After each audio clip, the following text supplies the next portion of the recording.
Welcome everybody to Scott Cooks. Do you like peaches? Well, I sure do. And today I happen to be near Austin, Texas, so I drove 2.5 hours to Fredericksburg, Texas to buy some of the best peaches in all of the state of Texas. Now there are great peaches in Georgia, Virginia, and all around, but in Texas, Fredericksburg peaches are known as the best. Check these out. This is what I bought. You can see what I picked up. I paid a lot for these, y'all. You don't even want to know what I paid for these. These are called Freestone. They're a little soft. They're ready to go. And tonight, I'm going to be using our Ninja Combi and making my famous old-fashioned peach cobbler. This is my mom's recipe. This recipe is very old. I've made this cobbler probably 100 times in the oven, in the foodie, but today we're going to do it in the combi, and I cannot wait. I wish you guys could smell. Just lean forward and smell. Whew, man, I bet you're drooling right now. I am, just smelling these peaches. So let's get started on them. Now, if you don't know what a cobbler is, it's not a pie or anything like that. You're basically making the flour milk mixture, which I'm going to show you how to do.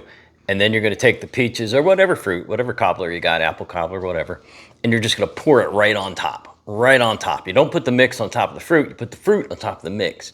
Let it settle to the bottom, and then it rises up over top. Wow, it is good. I can't wait. Let's go. If you're using real peaches, which I hope you are, step one is right here. Get you a large pan, fill it up with about halfway full of water, and let's get it to a boil. This will all make sense in just a minute, but if you're using real peaches, this should be your first step. Get that water boiling. Now, if you're going to try to make my mom's old-fashioned cobbler, you're going to start right here. Sweet cream, unsalted butter, 2 sticks equals 1/2 cup. Make sure, guys, you are using unsalted butter. You don't want salt in your peach cobbler, do you? I didn't think so. Take this and let's melt it in our Ninja Combi pan. Obviously, we're going to take the wrapper off first. All right, let's melt that butter.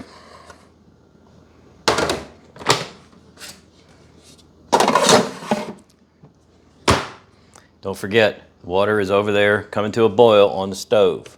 So I'm just getting ahead a little bit. We can do a sear saute for this, and you want to drop your temperature down to pretty low and hit start. I forgot, sear saute. You need the door cracked on that. I forgot about that. So anyway, put that on low. We want to melt that butter low and slow. We do not want to burn it. We don't want to brown it. All right, a little more preparation. Find a pretty good sized bowl that's going to hold those peaches, and get a few ice cubes in it and some water. We need to chill this. We're going to chill the peaches after we boil them. We're going to blanch the peaches. That's how we get the skin off. Just a few ice cubes will do it. Keep an eye on your butter. It's been 2.5 minutes, about 1/4 of the way melted. Once it gets melted, go ahead and shut the combi off. All we're trying to do is melt it right now. And we're still boiling water. And all we're going to do is blanch these. So we're going to drop these into the water for about 30 seconds, pull them out, drop them over into the ice cold water we have sitting next to them. And then the skins will just go whoop right off. If you didn't know that, then you're welcome. And we need 4 cups of sliced peaches, 4 cups. So I'm going to guesstimate. These are very large. Look at the size, as big as my hand. So I'm going to guesstimate that I'm going to get about 4 cups out of 6 peaches here. Once you got a good boil, go ahead and start dropping your peaches in. Be very careful, guys. If you have to, lower them down in one at a time like that. 1, 2, 3. You want to go kind of quick. You don't want them to, you're not trying to boil peaches here. We're just trying to loosen that skin up. Give them about 30 seconds or so. And we're going to scoop them right back out into the water, and you'll be shocked at how easy the skin comes off. 30 seconds is not a rule.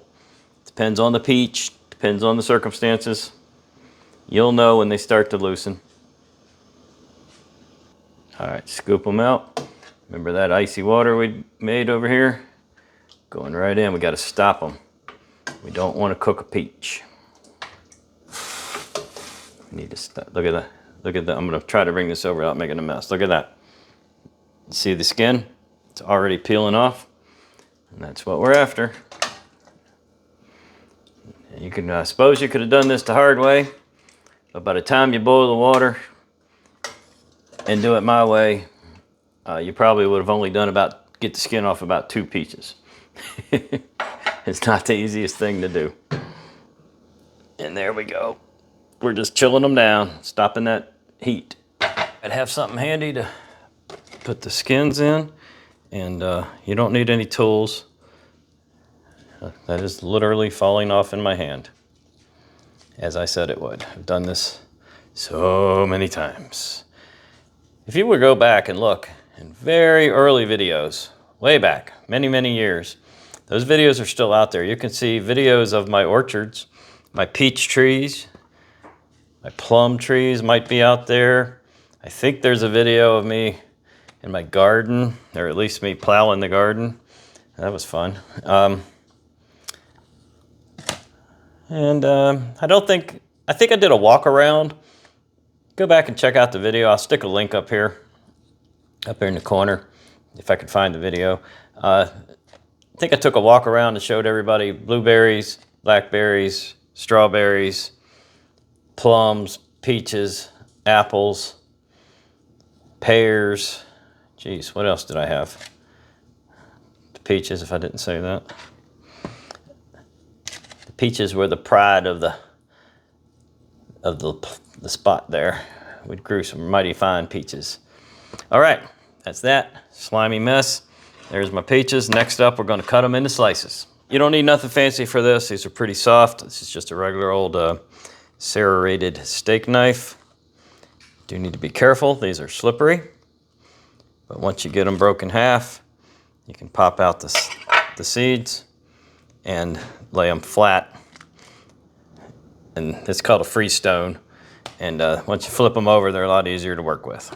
So let's start with that. Let's get them all cut in halves and flip them.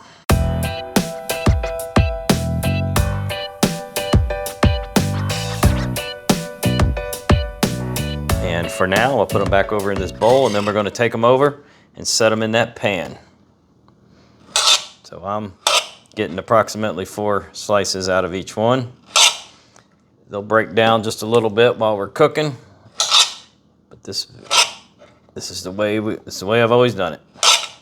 You can do whatever you want. You can chop them up if you want.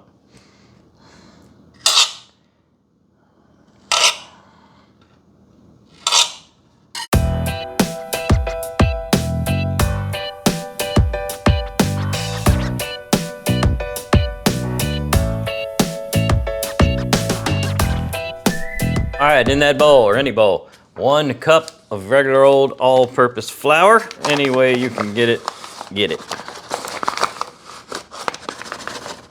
That's a cup of flour right there. 1 cup of sugar, same thing, regular old everyday granulated sugar. Real sugar. This is not good for my diabetes. But sometimes you just gotta eat. It's all in moderation, guys, moderation. Don't mean you have to eat a lot. All right, that's a cup of sugar. And I'm gonna pour another cup of sugar. And this cup of sugar is gonna get poured over top of those peaches that are sitting in the pan. Now, I don't have the heat on them yet. I'm gonna show you that when I do. And I'm gonna tell you why I'm gonna wait just a few minutes on that. But the sugar is on the peaches are on the stove, it's just not turned on. We're coming back to that. We need some milk in here, cup of milk, everything, it's easy. Cup of sugar, cup of flour, cup of milk. I only use one thing, whole milk when I cook. I would never use anything except whole milk for cooking. But you can use whatever you need to use. All right, we're just gonna moisten this up. Just a regular old tablespoon will work. So just want to get these dry ingredients moistened. Not trying to make a batter here. So it should be liquidy when you're finished. It should not be a dough. We are not making a dough. So just make sure all that flour is incorporated. just like that. And grab your pan from the combi that has the melted butter, and you're gonna, if you really want to follow my directions, listen carefully, follow them carefully, because any other method is not gonna work. Now you might question this, but don't question it, I've done it a million times. Take your batter, pour it over the butter.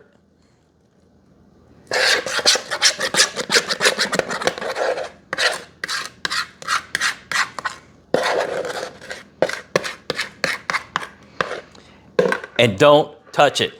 I know, you're gonna say, well, it's not combined. Do not stir that, you'll mess it up. We're going back to the stove. We're gonna bring that sugar and peaches to a boil. This is what it looks like. You light the pilot and crank it up. Let's get that heat going. We want high heat. Right there. All right, what we do not want to do is burn anything. We don't want to burn the sugar. Look, it's already melting. It's already melting over here. You know this is only going to take a minute or two. So stir it around. We're going to bring it to a boil, meaning we're just going to boil up that sugar real quick, and then we're getting it off the heat. And you guys are probably still stuck on that last part. Don't stir the stuff. Don't stir it, y'all. That would be a major mistake. In your unstirred combi pan, you are going to spoon over the peaches after they've come to a boil. So you can see the smoke, the steam flying. This is what makes it rise and do all that good stuff. So you're probably going to have a whole lot of peach juice and sugar in the pan.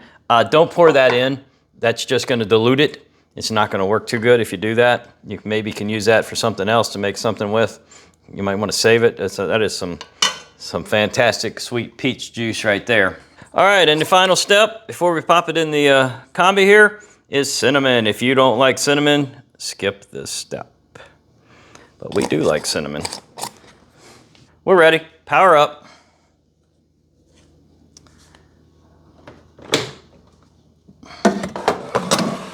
This is going to go on bake mode. Make sure your lever is in the down position. Scroll yourself to bake. 350 is what we're after. We need about 30 minutes. It may cook faster than that. Everything depends on a lot of different things. We're going to set it for 30 and check it. Peach cobbler, it is still bubbling right from the Ninja Combi. And this is pretty much what it's supposed to look like, maybe a tad darker because I accidentally hit it with too much cinnamon, as you saw.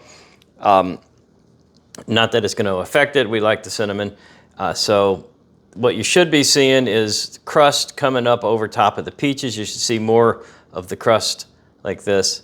You see it, it's like a dough, than the peaches themselves, because that's the whole idea behind a cobbler. It rises up over top. So this is going to be quite a while before it cools and I can taste it, but I'll bring you back for the big tasting.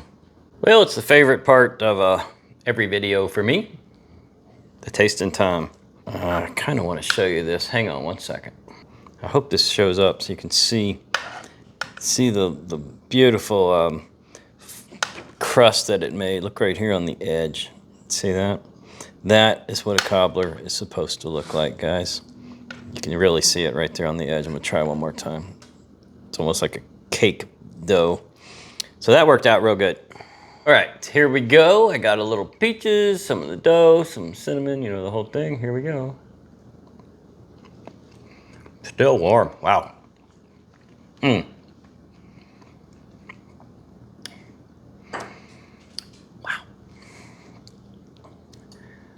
These peaches are just amazing. So if you're gonna try this recipe, try to find some semi-decent peaches somewhere so you can really get the full effect of this cobbler. Anyway, thanks for watching. I can't wait to dig into this. Now this is my mom's recipe. Tomorrow's her birthday. I'm taking most of this cobbler over to her. She's gonna love it because she hadn't had it or made it in a long time. Thanks for watching. Hit that like button for me, share the video, subscribe to the channel. all that YouTube stuff. Don't forget, if you want to help me out a little bit and help the channel out, we do have memberships now. You get some exclusive content. You'll see some videos before anyone else sees them, and you'll get some exclusive members only chats. We do some live cooks and things like that. So we'll see you soon on the next one.